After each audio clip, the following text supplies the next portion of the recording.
Good afternoon, everybody. Please have a seat. I hear you have some questions for me, but let me just make a few remarks at the top, and then I'll open it up. First of all, I want to reiterate what I said on Friday. Right now, our economy is still recovering from a very deep and damaging crisis, so our top priority has to be jobs and growth. We've got to build on the progress that we've made, because this nation succeeds when we've got a growing, thriving middle class. And that's the idea at the core of the plan that I talked about on the campaign trail over the last year. Rewarding manufacturers and small businesses that create jobs here, not overseas. Providing more Americans the chance to earn the skills that businesses are looking for right now. Keeping this country at the forefront of research, technology, and clean energy.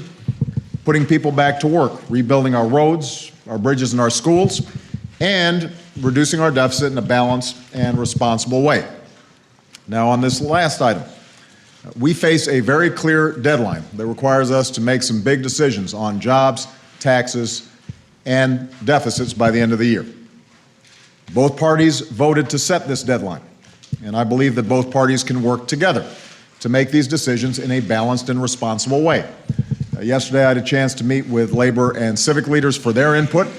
Today, I'm meeting with CEOs of some of America's largest companies, and I'll meet with leaders of both parties of Congress before the week is out, because there's only one way to solve these challenges, and that is to do it together.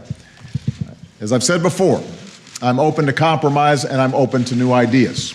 And I've been encouraged over the past week to hear Republican after Republican agree on the need for more revenue from the wealthiest Americans as part of our arithmetic if we're going to be serious about reducing the deficit. Because when it comes to taxes, there are two pathways available. Option one, if Congress fails to act by the end of this year, everybody's taxes will automatically go up, including the 98% of Americans who make less than $250,000 a year, and the 97% of small businesses who earn less than $250,000 a year. That doesn't make sense. Our economy can't afford that right now. Certainly no middle-class family can afford that right now. And nobody in either party says that they want it to happen. The other option is to pass a law right now that would prevent any tax hike whatsoever on the first $250,000 of everybody's income. And by the way, that means every American, including the wealthiest Americans, get a tax cut. It means that 98% of all Americans and 97% of all small businesses won't see their taxes go up a single dime. The Senate has already passed a law like this. Democrats in the House are ready to pass a law like this.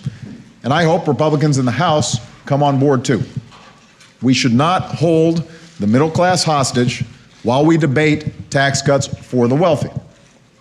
We should at least do what we agree on, and that's to keep middle class taxes low. And I'll bring everyone in to sign it right away so we can give folks some certainty before the holiday season. Now, I won't pretend that figuring out everything else will be easy, but I'm confident we can do it, and I know we have to. I know that that's what the American people want us to do. That was the very clear message from the election last week, and that was the message of a letter that I received over the weekend. It came from a man in Tennessee who began by writing that he didn't vote for me, which is okay. But what he said was, even though he didn't give me his vote, he's giving me his support to move this country forward. And he said the same to his Republican representatives in Washington.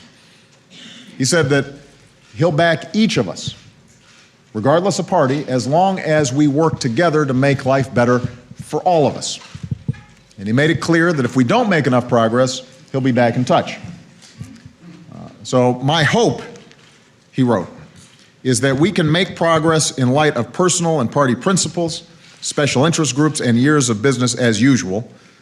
We've got to work together and put our differences aside. I couldn't say it better myself. That's precisely what I intend to do. And with that, let me open it up for your questions. And I'm going to start off with Ben Feller of AP.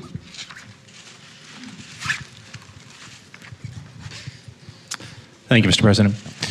can you assure the American people that there have been no breaches of national security or classified information in the scandal involving Generals Petraeus and Allen? And do you think that you, as Commander-in-Chief, and the American people should have been told that the CIA chief was under investigation before the election? Well, I have no evidence at this point, from what I've seen, that classified information was disclosed that in any way would have had a negative impact on our national security. Obviously, there's an ongoing investigation. I don't want to comment on the specifics of the investigation. The FBI has its own protocols in terms of how they proceed. I'm going to let Director Mueller and others examine those protocols and make some statements to the public generally. I do want to emphasize what I've said before. General Petraeus had an extraordinary career. He served this country with great distinction in Iraq, in Afghanistan, and as head of the CIA. By his own assessment, he did not meet the standards that he felt were necessary as the director of CIA with respect to this personal matter that he is now dealing with his family and with his wife. And it's on that basis that he tendered his resignation, and it's on that basis that I accepted it. But I want to emphasize that, from my perspective at least, he has provided this country an extraordinary service. We are safer because of the work that Dave Petraeus has done. And my main hope right now is that he and his family are able to move on, and that this ends up being a single side note on what has otherwise been an extraordinary career. What about voters? Do they deserve to know? You know, again, I think you're going to have to talk to the FBI in terms of what their general protocols are when it comes to what started off as a potential criminal investigation. You know, one of the challenges here is that we're not supposed to meddle in criminal investigations, and that's been our practice. I think that there are certain procedures that both the FBI follow or DOJ follow when they're involved in these investigations. That's traditionally been how we view things, in part because people are innocent until proven guilty, and we want to make sure that we don't prejudge these kinds of situations. My expectation is that they follow protocols that they already established. Good. Jessica Yellen. Where's Jessica? Right there. Mr. President, on the fiscal cliff, 2 years ago, sir, you said that you wouldn't extend the Bush-era tax cuts, but at the end of the day, you did. So, respectfully, sir, why should the American people and the Republicans believe that you won't cave again this time? Well, 2 years ago, the economy was in a different situation. We were still very much in the early parts of recovering from the worst economic crisis since the Great Depression. And ultimately, we came together not only to extend the Bush tax cuts, but also a wide range of policies that were going to be good for the economy at that point. Unemployment insurance extensions, payroll tax extension, all of which made a difference, and is part of the reason why what we've seen now is 32 consecutive months of job growth and over 5.5 million jobs created and the unemployment rate coming down. But what I said at the time is what I meant, which is this was a one-time proposition. And what I have told leaders privately as well as publicly is that we cannot afford to extend the Bush tax cuts for the wealthy. What we can do is make sure that middle-class taxes don't go up. And so the most important step we can take right now, and I think the foundation for a deal that helps the economy, creates jobs, gives consumers certainty, which means gives businesses confidence that they're going to have consumers during the holiday season, is if we right away say 98% of Americans are not going to see their taxes go up. 97% of small businesses are not going to see their taxes go up. If we get that in place, we are actually removing half of the fiscal cliff. Half of the danger to our economy is removed by that single step. And what we can then do is shape a process whereby we look at tax reform, which I'm very eager to do. I think we can simplify our tax system. I think we can make it more efficient. We can eliminate loopholes and deductions that have a distorting effect on our economy. I believe that we have to continue to take a serious look at how we reform our entitlements because healthcare costs continue to be the biggest driver of our deficits. So there is a package to be shaped, and I'm confident that folks of goodwill in both parties can make that happen. But what I'm not going to do is to extend Bush tax cuts for the wealthiest 2% that we can't afford, and according to economists, will have the least positive impact on our economy. You've said that the wealthiest must pay more. Would closing loopholes instead of raising rates for them satisfy you? I think that there are loopholes that can be closed, and we should look at how we can make the process of deductions, the filing process easier, simpler. But when it comes to the top 2%, what I'm not going to do is to extend further a tax cut for folks who don't need it, which would cost close to $1 trillion. And it's very difficult to see how you make up that $1 trillion, if we're serious about deficit reduction, just by closing loopholes and deductions. The math tends not to work. And I think it's important to establish a basic principle that was debated extensively during the course of this campaign. I mean, this shouldn't be a surprise to anybody. This was, if there was one thing that everybody understood was a big difference between myself and Mr. Romney, it was when it comes to how we reduce our deficit, I argued for a balanced, responsible approach, and part of that included making sure that the wealthiest Americans pay a little bit more. I think every voter out there understood that that was an important debate, and the majority of voters agreed with me. By the way, more voters agreed with me on this issue than voted for me. So we've got a clear majority of the American people who recognize if we're going to be serious about deficit reduction, we've got to do it in a balanced way. The only question now is, are we going to hold the middle class hostage in order to go ahead and let that happen? Or can we all step back and say, here's something we agree on. We don't want middle class taxes to go up. Let's go ahead and lock that in. That will be good for the economy. It will be good for consumers. It will be good for businesses. It takes the edge off the fiscal cliff. And let's also then commit ourselves to the broader package of deficit reduction that includes entitlement changes, and it includes potentially tax reform, as well as I'm willing to look at additional work that we can do on the discretionary spending side. So I want a big deal. I want a comprehensive deal. I want to see if we can, at least for the foreseeable future, provide certainty to businesses and the American people so that we can focus on job growth, so that we're also investing in the things that we need. But right now, what I want to make sure of is that taxes on middle-class families don't go up, and there's a very easy way to do that. We could get that done by next week. Okay. Lori Montenegro, Telemundo. Where's that? Thank you, Mr. President. On immigration reform, the criticism in the past has been that you did not put forth legislation with specific ideas and send it up to the Hill. This time around, you have said again that this will be one of the top priorities for a second term. Will you then send legislation to the Hill? And exactly what do you envision is broad immigration reform? Does that include a legalization program? And also, what lessons, if any, did Democrats learn from this last election and the Latino vote?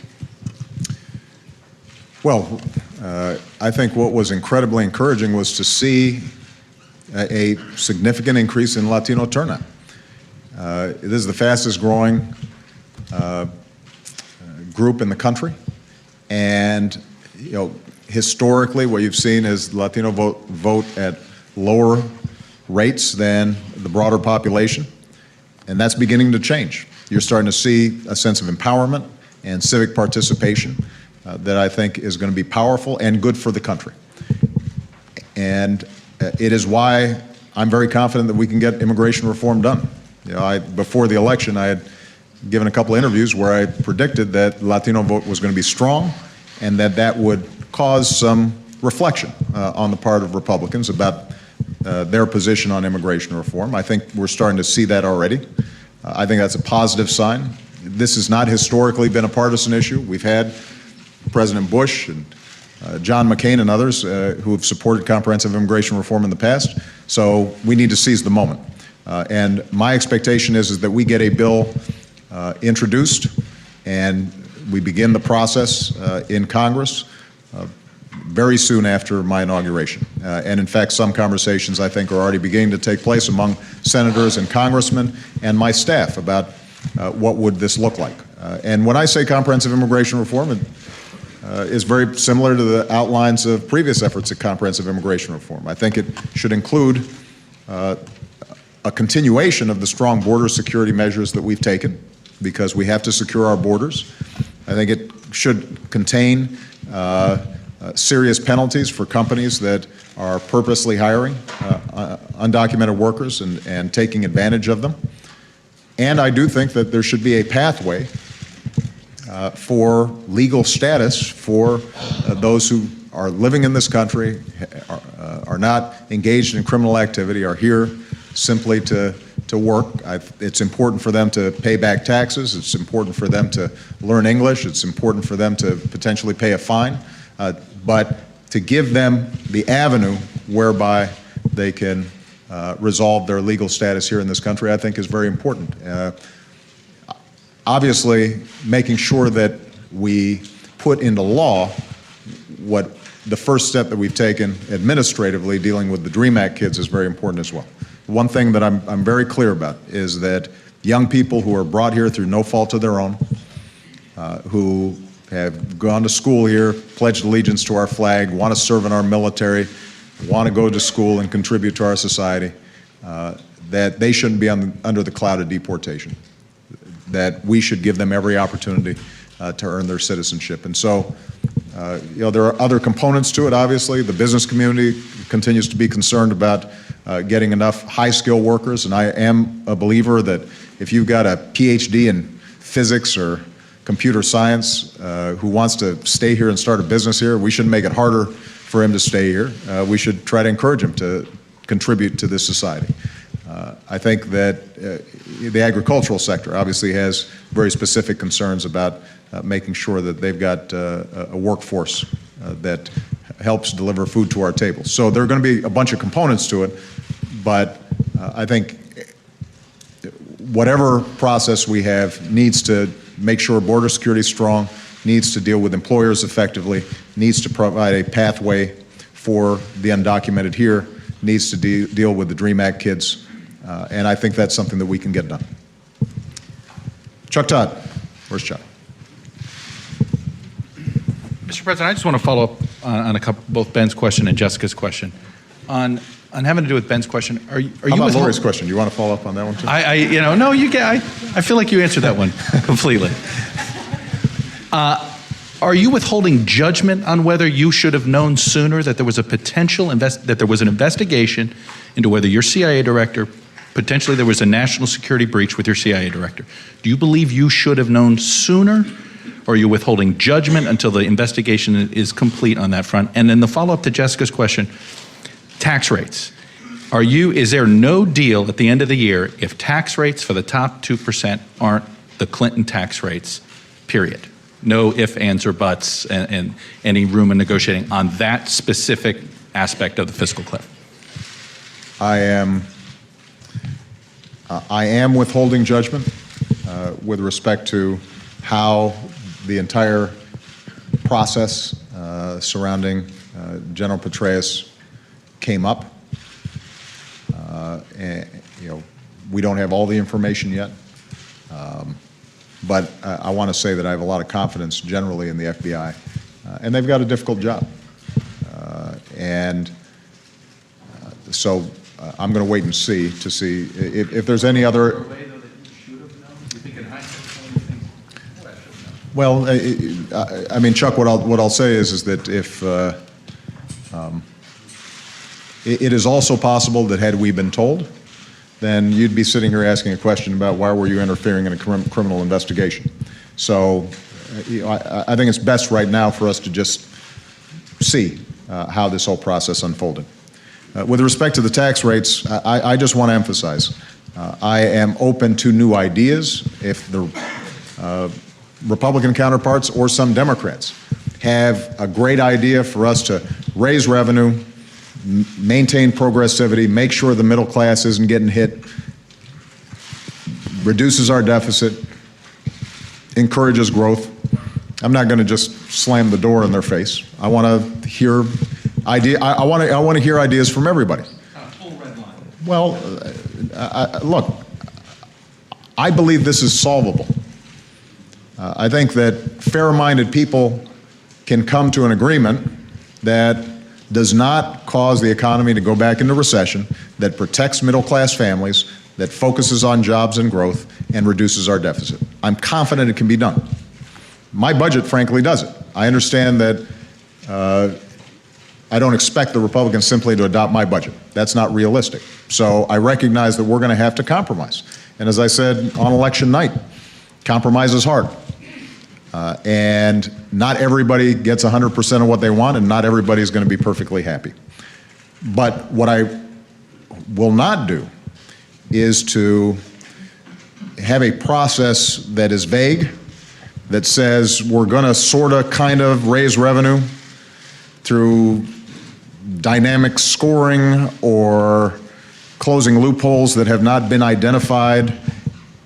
And the reason I won't do that is because I don't want to find ourselves in a position 6 months from now or a year from now where, lo and behold, the only way to close the deficit is to sock it to middle-class families or to burden families that have disabled kids or have a parent in a nursing home or suddenly we've got to cut more out of our basic research budget that is the key to growing the economy in the long term. So that's my concern. I'm less concerned about red lines per se. What I'm concerned about is not finding ourselves in a situation where the wealthy aren't paying more or aren't paying as much as they should. Middle-class families, one way or another, are making up the difference. That's the kind of status quo that has been going on here too long, and that's exactly what I argued against during this campaign. And if there's one thing that I'm pretty confident about is the American people understood what they were getting when they gave me this incredible privilege of being in office for another 4 years. They want compromise, they want action, but they also want to make sure that middle-class folks aren't bearing the entire burden and sacrifice when it comes to some of these big challenges. They expect that folks at the top are doing their fair share as well, and that's going to be my guiding principle during these negotiations, but more importantly, during the next 4 years of my administration. Nancy Cordes. Mr. President, on election night, you said that you were looking forward to speaking with Governor Romney, sitting down in the coming weeks to discuss ways that you could work together on this nation's problems. Have you extended that invitation? Has he accepted? And in what ways do you think you can work together? We haven't scheduled something yet. I think everybody forgets that the election was only a week ago, and I know I've forgotten. I forgot on Wednesday. I think everybody needs to catch their breath. I'm sure that Governor Romney is spending some time with his family. And my hope is before the end of the year, though, that we have a chance to sit down and talk. There are certain aspects of Governor Romney's record and his ideas that I think could be very helpful. To give you one example, I do think he did a terrific job running the Olympics. And that skill set of trying to figure out how do we make something work better applies to the federal government. There are a lot of ideas that I don't think are partisan ideas, but are just smart ideas about how can we make the federal government more customer friendly, how can we make sure that we're consolidating programs that are duplicative, how can we eliminate additional waste. He presented some ideas during the course of the campaign that I actually agree with, and so it'd be interesting to talk to him about something like that. There may be ideas that he has with respect to jobs and growth that can help middle-class families that I want to hear. So, I'm not either prejudging what he's interested in doing, nor am I suggesting I've got some specific assignment.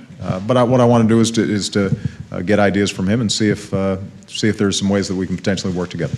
When it comes to your relationships with Congress, one of the most frequent criticisms we've heard over the past few years from members on both sides is that you haven't done enough to reach out and build relationships. Are there concrete ways that you plan to approach your relationships with Congress in a second term?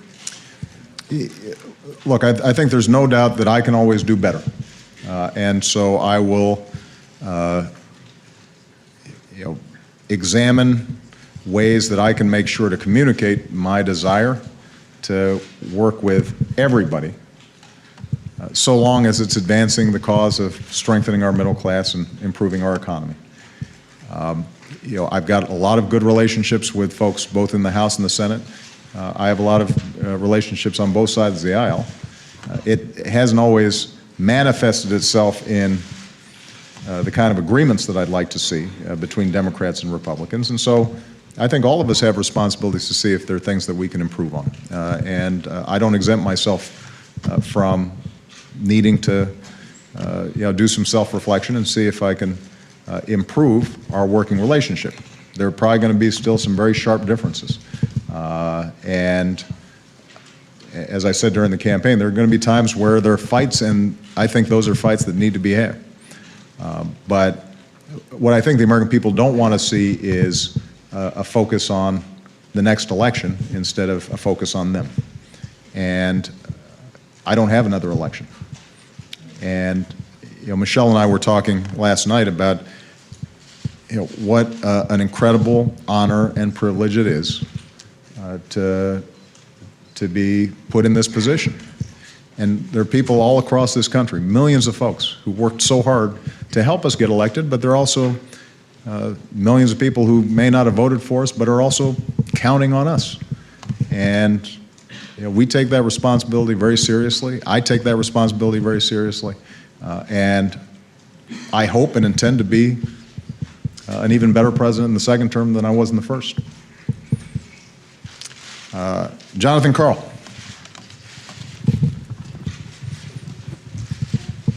Thank you, Mr. President.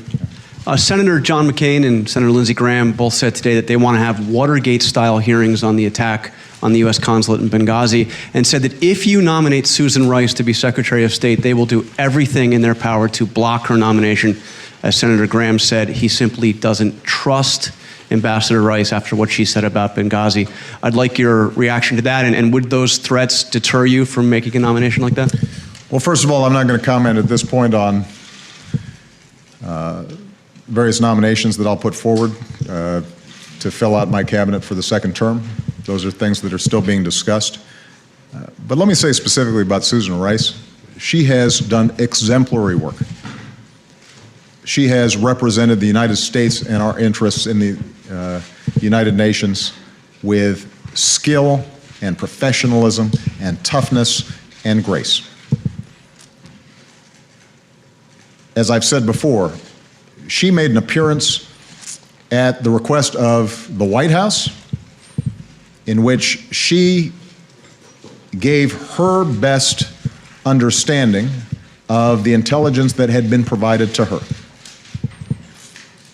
If Senator McCain and Senator Graham and others want to go after somebody, they should go after me. And I'm happy to have that discussion with them. But for them to go after the UN ambassador, who had nothing to do with Benghazi,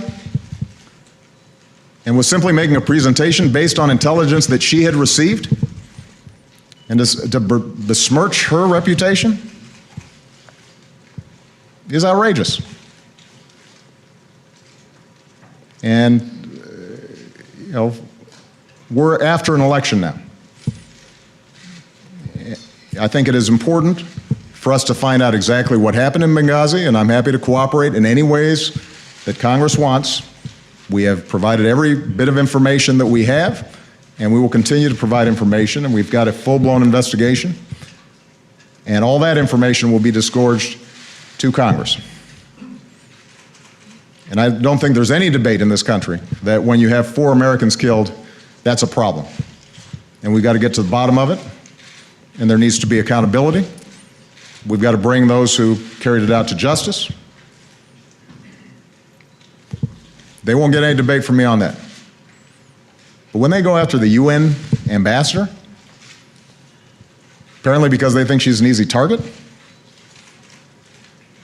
then they've got a problem with me. And should I choose, if I think that she would be the best person to serve America in the capacity of the State Department, then I will nominate her. That's not a determination that I've made yet. Okay. Ed Henry.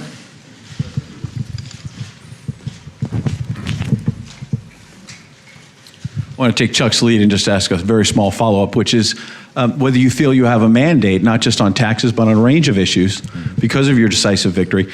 But I want to stay on Benghazi based on what John asked, because you said if they want to come after me, come after me. I wanted to ask about the families of these 4 Americans who were killed. Sean Smith's father, Ray, said he believes his son basically called 911 for help, and they didn't get it. And I know you've said you grieve for these 4 Americans, that it's being investigated, but the families have been waiting for more than 2 months. So I would like for you to address the families if you can. On 9/11, as Commander-in-Chief, did you issue any orders to try to protect their lives? Ed, I'll address the families not through the press. I'll address the families directly, as I already have. And we will provide all the information that is available about what happened on that day. That's what the investigation's for. But as I said repeatedly, if people don't think that we did everything we can to make sure that we saved the lives of folks who I sent there and who were carrying out missions on behalf of the United States, then you don't know how our Defense Department thinks, or our State Department thinks, or our CIA thinks. Their number 1 priority is obviously to protect American lives. That's what our job is. Now, Ed, I will put forward every bit of information that we have. I can tell you that immediately upon finding out that our folks were in danger, that my orders to my national security team were do whatever we need to do to make sure they're safe. And that's the same order that I would give any time that I see Americans are in danger, whether they're civilian or military, because that's our number 1 priority. Okay. With respect to the issue of mandate, I've got one mandate. I've got a mandate to help middle-class families and families that are working hard to try to get in the middle class. That's my mandate. That's what the American people said. They said, work really hard to help us. Don't worry about the politics of it. Don't worry about the party interests. Don't worry about the special interests. Just work really hard to see if you can help us get ahead, because we're working really hard out here and we're still struggling, a lot of us. That's my mandate. I don't presume that because I won an election that everybody suddenly agrees with me on everything. I'm more than familiar with all the literature about presidential overreach in second terms. We are very cautious about that. On the other hand, I didn't get reelected just to bask in reelection. I got elected to do work on behalf of American families and small businesses all across the country who are still recovering from a really bad recession, but are hopeful about the future. And I am too. The one thing that I said during the campaign that maybe sounds like a bunch of campaign rhetoric, but now that the campaign's over, I'm going to repeat it, and hopefully you guys will really believe me. When you travel around the country, you are inspired by the grit and resilience and hard work and decency of the American people. And it just makes you want to work harder. You know, you meet families who are, have overcome really tough odds and somehow are making it and sending their kids to college, and you meet young people who are doing incredible work in disadvantaged communities because they believe in the American ideal, and it should be available for everybody. And you meet farmers who are helping each other during times of drought, and you meet businesses that kept their doors open during the recession, even though the owner didn't have to take a salary. And when you talk to these folks, you say to yourself, man, they deserve a better government than they've been getting. They deserve all of us here in Washington to be thinking every single day, how can I make things a little better for them? Which isn't to say that everything we do is going to be perfect, or that there aren't just going to be some big, tough challenges that we have to grapple with. But I do know that federal government can make a difference. We're seeing it right now on the Jersey coast and in New York. People are still going through a really tough time. The response hasn't been perfect, but it's been aggressive and strong and fast and robust, and a lot of people have been helped because of it. And that's a pretty good metaphor for how I want the federal government to operate generally, and I'm going to do everything I can to make sure it does. Christy Parson. Hey. Thank you, Mr. President, and congratulations, by the way.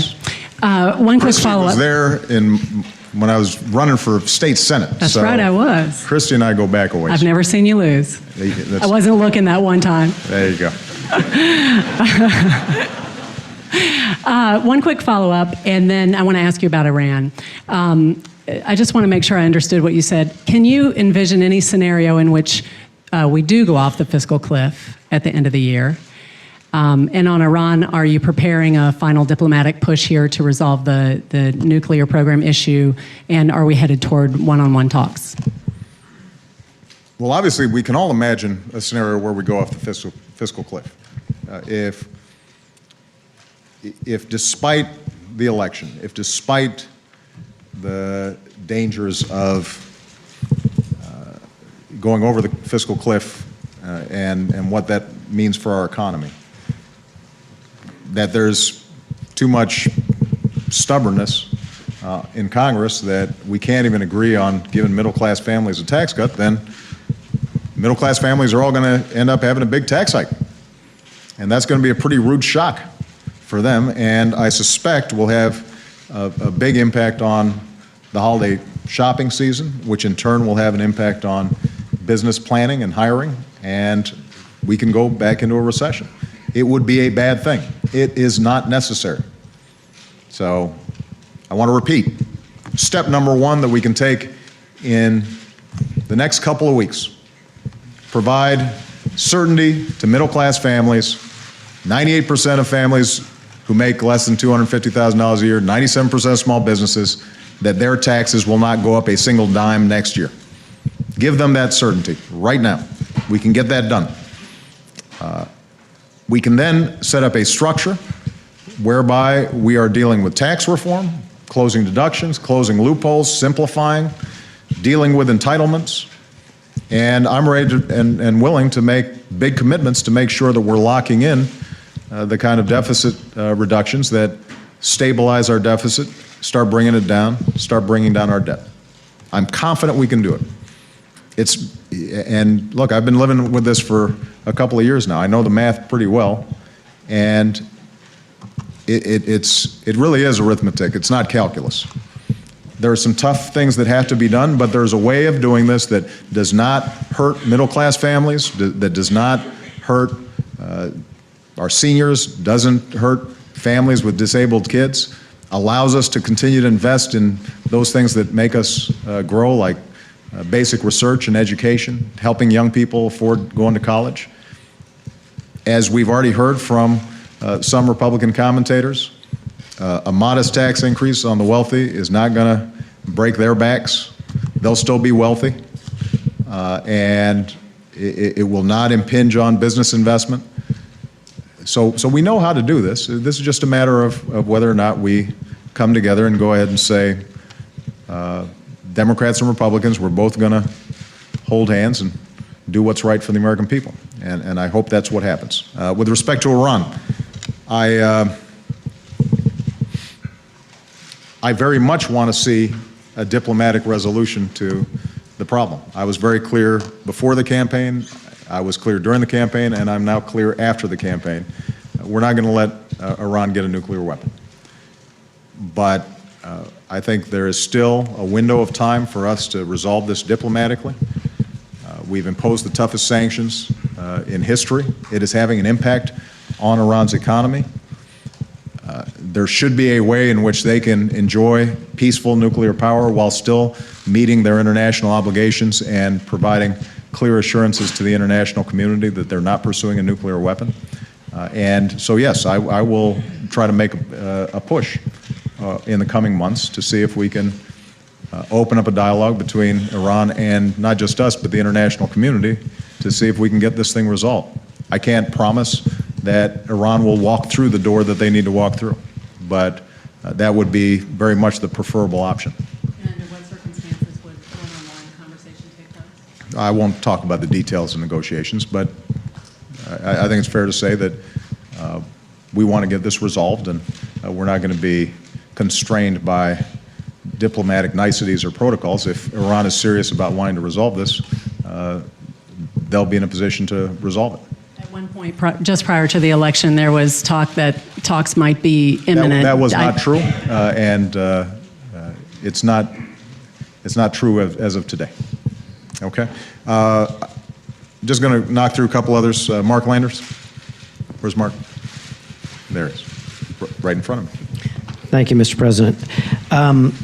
In his endorsement of you a few weeks ago, Mayor Bloomberg said he was motivated by the belief that you would do more to confront the threat of climate change than your opponent. Tomorrow you're going up to New York City, where you're going to, I assume, see people who are still suffering the effects of Hurricane Sandy, which many people say is further evidence of how a warming globe is changing our weather. What specifically do you plan to do in a second term to tackle the issue of climate change? And do you think the political will exists in Washington to pass legislation that could include some kind of a tax on carbon? You know, as you know, Mark, we can't attribute any particular weather event to climate change. What we do know is the temperature around the globe is increasing faster than was predicted even 10 years ago. We do know that the Arctic ice cap is melting faster than was predicted even 5 years ago. We do know that there have been extraordinarily there have been an extraordinarily large number of severe weather events here in North America, but also around the globe. And I am a firm believer that climate change is real, that it is impacted by human behavior and carbon emissions. And as a consequence, I think we've got an obligation to future generations to do something about it. Now, in my first term, we doubled fuel efficiency standards on cars and trucks. That will have an impact. That will take a lot of carbon out of the atmosphere. We doubled the production of clean energy, which promises to reduce the utilization of fossil fuels for power generation. And we continue to invest in potential breakthrough technologies that could further remove carbon from our atmosphere. But we haven't done as much as we need to. So what I'm going to be doing over the next several weeks, next several months, is having a conversation, a wide-ranging conversation with scientists, engineers, and elected officials to find out what more can we do to make short-term progress in reducing carbons, and then working through an education process that I think is necessary, a discussion, a conversation across the country about what realistically can we do long-term to make sure that this is not something we're passing on to future generations that's going to be very expensive and very painful to deal with. I don't know what either Democrats or Republicans are prepared to do at this point, because this is one of those issues that's not just a partisan issue. I also think there are regional differences. There's no doubt that for us to take on climate change in a serious way would involve making some tough political choices.